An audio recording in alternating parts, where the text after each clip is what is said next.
Well, you could almost call our next story a case of life imitating art under the most remarkable and devastating of circumstances. An Israeli actor known on screen for portraying a soldier who defended a kibbutz in the first Arab-Israeli war found himself fighting Hamas in real life to defend the Be'eri kibbutz on October 7th. Incredible story. Yadin Gelman was seriously wounded when he was shot in the chest by Hamas militants. Thankfully, he survived that attack and has spent the last 3 weeks recovering in hospital. No surprise, he's being hailed as a hero for his efforts on that day. As you may know, men and women are called to serve in the IDF when they reach 18, unless there are exemptions. And Yadin Gelman is joining us now. Yadin, thank you so much for taking the time. Obviously, we still see you recovering in the hospital there right now. First of all, tell us how you're feeling, and then if you can, walk us back through that horrific day, October 7th, when you got the call to go to Kibbutz Be'eri and what you saw once you arrived. Yeah, so first of all, thank you for having me. I feel like it's really important for the world to hear all these stories and get the real and full picture of what's going on here in Israel. So how I'm feeling, it's very complicated to really, for me even to realize how I'm feeling. Physically, I'm recovering. I still have 2 operations in front of me. My shoulder and elbow still aren't working, and I still have a hole in my left lung. But we're working hard and we're recovering, and we're here in rehabilitation every single day. So we're optimistic. And I'll start to go through what happened on the 7th of October for me. So I was with my team celebrating my 30th birthday the night before. And we got called in the morning after we heard the missiles attack. For us, it was just a regular Saturday. It was a holiday in Israel. And we all got into our cars together. We left our girlfriends and friends that weren't called out at the party where we were at, and drove all together to our unit to get prepared. And a few minutes later, we went down first to Kfar Aza, which was one of the kibbutzim that was attacked, and then we moved to Be'eri. For me, the first big slap in the face that I got when I got to the military barricades that we had to pass through that separated the civilians from the war zone were just bodies on the street in Israel, a regular street in Israel that we had to drive through to get to Kibbutz Be'eri. And we saw bodies of families that were killed and murdered and burned alive in their cars on the road straight to Be'eri. That was the first thing I saw. And we got to Be'eri and we saw injured families being pulled out of the kibbutz.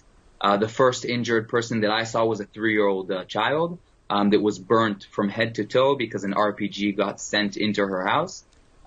For me, as a commander in special forces, that kind of gets you into a whole different area in your head. You have to kind of cut out all those images and focus much more, because you realize that the people that are getting attacked aren't soldiers, they're not military, they're families, they're civilians, they're little kids, and you have to go in and save their lives, even if that means we put our lives between them and the terrorists.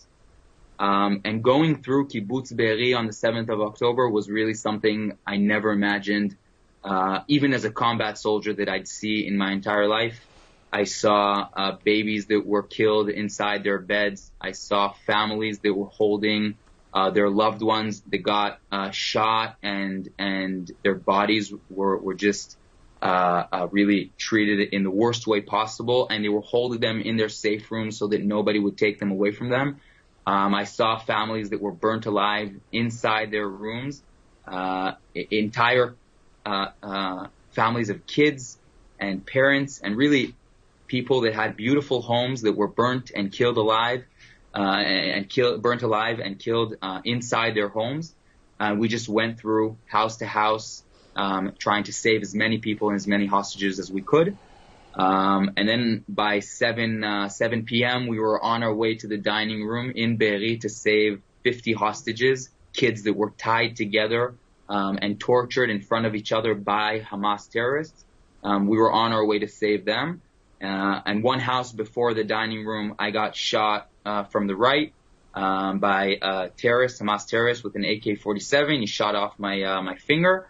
We managed to shoot at him and take out that terrorist. And after that, I got shot on my left side, 3 bullets, 1 in my chest, my shoulder, and my arm.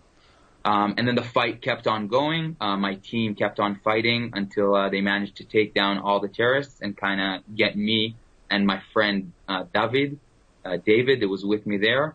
Sadly, David passed away, leaving behind a wife and a beautiful child, a 6-month-old child. And I'm here today, luckily alive. Yadin, let me get this straight. You had your finger blown off. You watched one of your friends be murdered. You have a hole in your lungs. You then witnessed children murdered in their beds. You saw a 3-year-old get completely burned. You witnessed things that, I mean, I don't even, how are you doing emotionally? Just think about what you've been through over the past 3 weeks. I mean, the things that we have seen just on pure video. I mean, we're not there. What we have seen on video is extremely traumatizing. You witnessed it and you almost died. How are you doing emotionally? I just don't get how you recover from that.